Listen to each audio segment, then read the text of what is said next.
let's look at our third entity, the government. Now, federal, state, and local governments earn their revenue by taxing income generated by firms and individuals. They spend on defense, infrastructure, education, healthcare, and many other expenditures. An excess of revenue over expenditure is called a budget surplus, and an excess of expenditure over revenue is called a budget deficit. So we all know that the higher the budget deficit, the higher the borrowing by governments. If the government borrowing starts increasing to very high levels, they are known to crowd out private borrowings, which are borrowings from firms and households. The factors that affect government borrowing are taxes, recessions, wars, and many others. So we will briefly discuss taxes and recessions as they are mainly relevant for our context.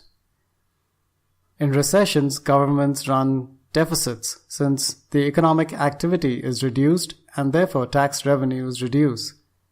In order to boost the gross domestic product, government starts to spend more. As we have seen, one of the components of GDP is government expenditure along with consumption, investment expenditure by firms, and net exports.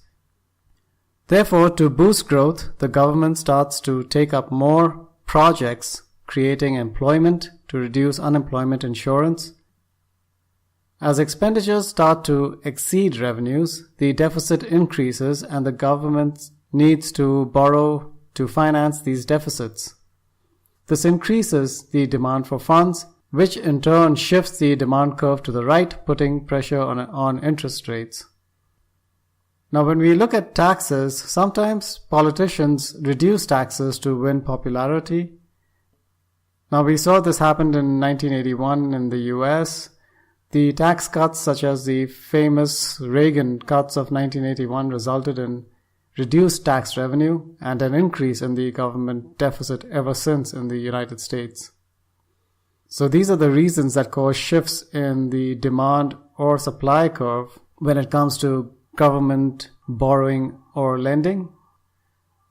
Next, we will look at foreign funds flow that cause a shift in the interest rates as well as the exchange rates. This is key to understanding the connections between the economic entities such as firms, households, governments, and the rest of the world, economic factors such as consumer confidence, employment, and interest rate and exchange rates.